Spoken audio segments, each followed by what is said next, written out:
अस्सलाम वालेकुम स्टूडेंट, उम्मीद है कि आप लोग खैरियत से होंगे।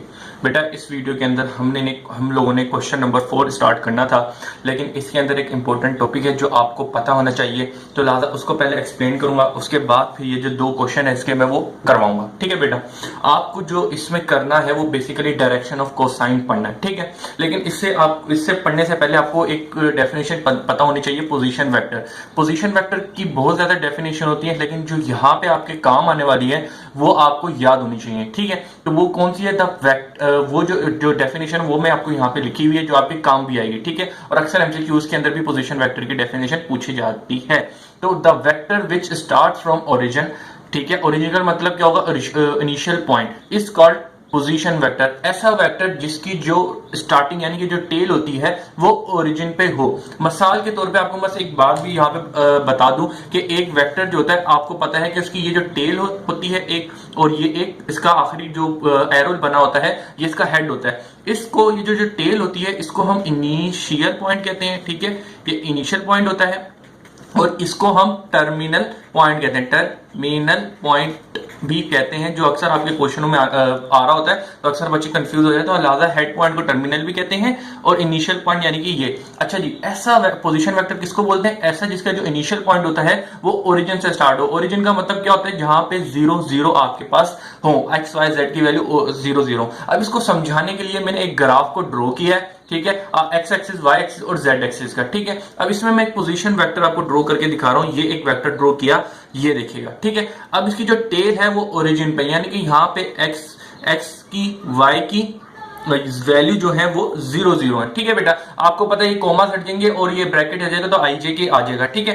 तो मैंने ये फॉर्म लिख दिया, आपको पता है। और यहाँ पे टर्मिनल पॉइंट होगा, यकीनन कोई ना कोई आपको वैल्यू एक्स वाई जेड यहाँ पे कोई ना कोई वैल्यू दी गई होगी। ठीक है बेटा, तो क्या ऐसा, इसको हम बोलते हैं पोजीशन वेक्टर। अब इस पोजीशन वेक्टर के साथ जो है ये जो एक्स एक्सिस है ना, अब हम आते, ये तो आपको पता चल गया पोजीशन वेक्टर। अब पोजीशन वेक्टर के बाद आते हैं हम अपने रियल टॉपिक के ऊपर। ठीक है, डायरेक्शन ऑफ कोसाइंस। अब ये क्या है? बेसिकली एक जो 3D जो ग्राफ होता है हमारे पास एक्स वाई जेड का, उसके अंदर हमने एक पोजीशन वेक्टर ड्रॉ किया। अब इस पोजीशन वेक्टर का जो एंगल बन रहा है एक्स एक्सिस से, ठीक है, इनको हम कहेंगे अल्फा। ठीक है, इस अल्फा, ये एक्स एक्सिस के दरमियान में एक्स एक्सिस से जो एंगल बन रहा है इस पोजीशन वेक्टर का, उसको हम अल्फा कहेंगे।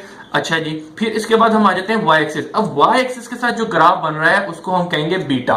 ठीक है, फिर आप आ जाते हैं जेड एक्सिस पे। तो जेड एक्सिस के साथ बेटा जो ग्राफ बन रहा होता है उसको हम कहते हैं गामा।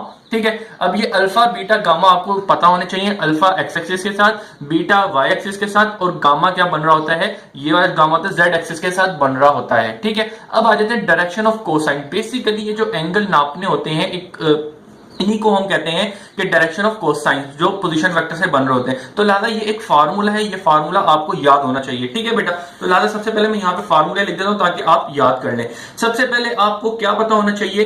कोस अल्फा, ठीक है, एक ये हो गया, कोस बीटा, ठीक है, ये हो गया, कोस गामा। ठीक है, अब ये तीन एंगल है, अल्फा आपको पता है एक्स एक्सिस का, बीटा आपको पता है वाई एक्सिस का, जेड आपको पता है बिलोंग टू जेड एक्सिस। अब cos alpha, cos beta, cos gamma लिखा हुआ है। ठीक है, अब आपको यहां पर इसकी आगे की चीजें पता है। अब आप मिसाल के तौर पे आपको मैं एक वेक्टर देता हूं कि भाई एक पोजीशन वेक्टर हो कि यहां पे एक्स आई प्लस वाई जे प्लस जेड के, ठीक है, जेड के साथ क्या आ जाएगा। अच्छा, इस वेक्टर को ना ए का है ना, तो इस वेक्टर को मैं कहूंगा आर कह दूंगा, ज्यादा आसानी है। इसको ए कहते हैं ज्यादा, क्योंकि आपके बुक के अंदर आर ही कहा गया है। ठीक है, इस पोजीशन वेक्टर को आर से रिप्रेजेंट कर रहे होते हैं। ठीक है, अब ये जो आर वेक्टर आपको दिया गया है ना, आपको अगर अल्फा मालूम करना है तो इसके साथ यहाँ पे एक्स की जो आई के साथ यानी कि जो नंबर लिखा होगा उसको लिखेंगे, और नीचे मैग्नीट्यूड जो होगा ना इस वेक्टर का, पूरा पोजीशन वेक्टर का, वो से डिवाइड कर देंगे।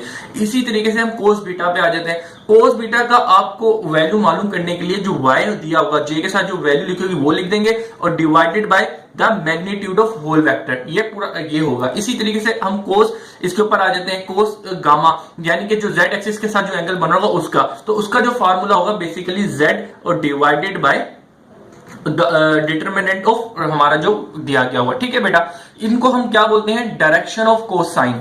इस डेफिनेशन आ जाइए, डायरेक्शन ऑफ कोसाइन।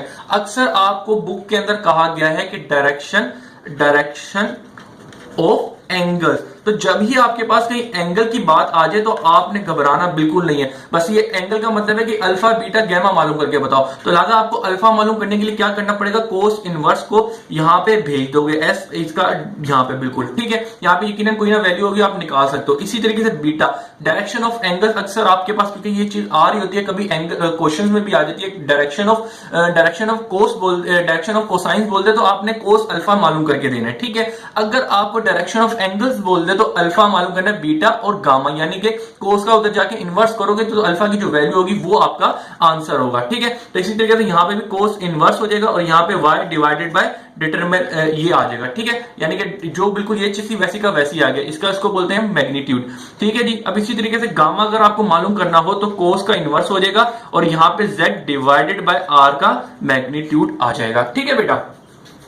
ये हो गई, उम्मीद है कि ये चीज तो आपकी क्लियर हो गई। ये फार्मूला और ये चीजें आपको याद होनी चाहिए। डायरेक्शन ऑफ कोसाइन बोले तो ये कोस alpha cos beta cos gamma, direction of angle बोले तो आपको अल्फा बीटा और गामा पता होना चाहिए कि खाली के इसी का बेसिकली इन्वर्स करना है और आपके पास आ जाएगा। फार्मूला इंतहाई आसान है कि एक वेक्टर जो दिया गया, अगर आपको अल्फा निकालना है तो एक्स की वैल्यू लिख के divided by determinant of vector. अब मैं आपको इसकी एक एग्जांपल करा देता हूं ताकि जब हम क्वेश्चन करें उसके लिए आपको आसानी लगे, ठीक है बेटा। चले जी इसकी एग्जांपल हम यहां पे करते हैं, ठीक है बेटा। इसको सीधा कर देता हूं।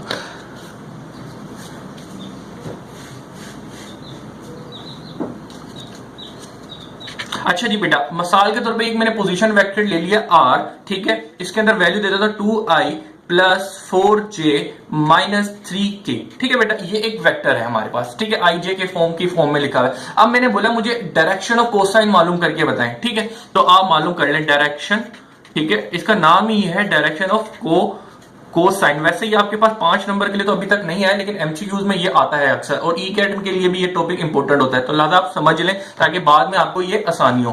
तो लिहाजा आपको एक वेक्टर पोजीशन वेक्टर दिया जाएगा। अब इसका आपको क्या मालूम करना है, डायरेक्शन ऑफ कोसाइन। आपको पता है, आपको सबसे पहले इसके अंदर जो डिवाइड करना होता है डिटरमिनेंट डिवाइड करना होता है। तो लिहाजा डिटरमिनेंट डिवाइड करना है तो सबसे पहले आप इसका मैग्नीट्यूड मालूम करेंगे, ठीक है। तो मैग्नीट्यूड मालूम करने के लिए आपको पता है क्या करते हैं, जो आई के साथ लिखा था उसका स्क्वायर, जो जे के साथ लिखा होता है उसका स्क्वायर, ठीक है, और जो के के साथ लिखा था उसका स्क्वायर हम कर देते हैं। इस तरीके से हमारे पास मैग्नीट्यूड निकल के आ जाता है। तो हम जरा करते हैं, 2 का स्क्वायर 4, 4 का स्क्वायर हमने किया तो मेरे पास 16 आ गया, और 3 का स्क्वायर माइनस 6 इसका स्क्वायर करूंगा तो मेरे पास प्लस का 9 आ जाएगा। वो क्यों आ जाएगा, पावर इवन है, ठीक है बेटा।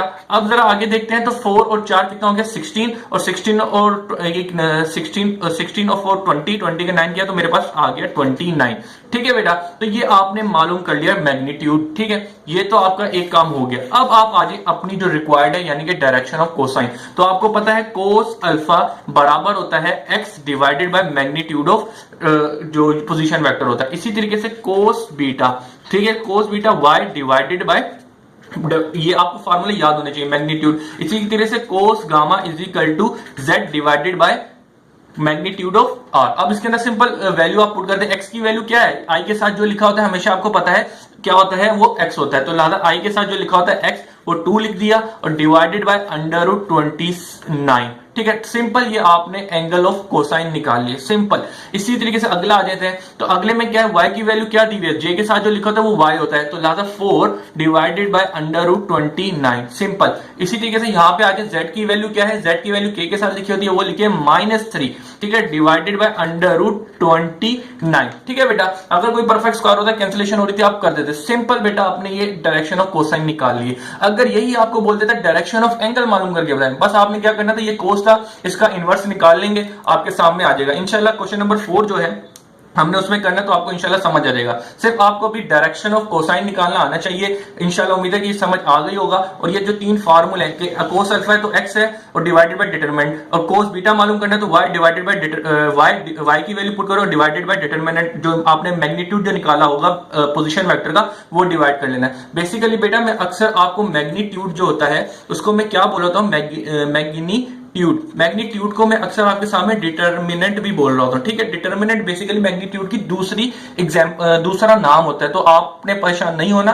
क्योंकि ये आपके पास, क्योंकि ई कैट में जब आप आएंगे तो आपको पता है कि मैग्नीट्यूड हो जाए या डिटर्मिनेंट हो जाए, दोनों का एक ही चीज होती है, यही काम करना होता है। लेकिन आपकी बुक के अंदर स्पेशली मैग्नीट्यूड कहा गया, तो आप मैग्नीट्यूड से ही इसको रिप्रेजेंट करें और अभी मैग्नीट्यूड ही अपने दिमाग में रखें। लेकिन मैं अक्सर डिटर्मिनेंट कह देता हूं, तो बच्चों को उसका कंफ्यूजन ना हो, तो मैंने आपको बता दिया मैग्नीट्यूड को हम डिटर्मिनेंट भी कहते हैं, ठीक है बेटा। चले जी, अगले इंशाल्लाह आगे वीडियो के अंदर मैं फिर क्वेश्चन नंबर 4 के दोनों पार्ट आपको करवा दूंगा। सिर्फ आपको ये फार्मूले याद होने चाहिए, ये 3। अल्लाह हाफिज।